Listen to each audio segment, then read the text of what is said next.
我以前就做開媒體嘅，因為其實媒體係我由細到大都好中意嘅一樣嘢。咁而家即係以前係職業啦，咁而家就變咗係一個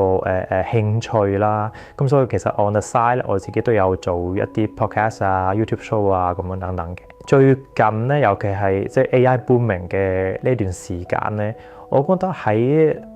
無論係喺我正職即係做軟件工程師嘅呢一個 career 上邊，同埋定係還是想發展我自己嘅興趣，即係我係想兩條線並行。但我呢大半年裏邊，唔知點解對兩樣嘢都失去咗一個passion 同埋動力，我揾唔翻。咁由年初到而家，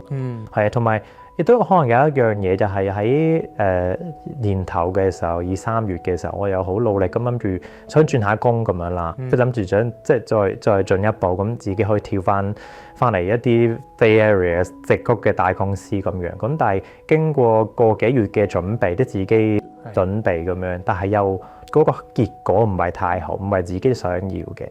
我唔知係咪中年危機咯，佢已經40歲。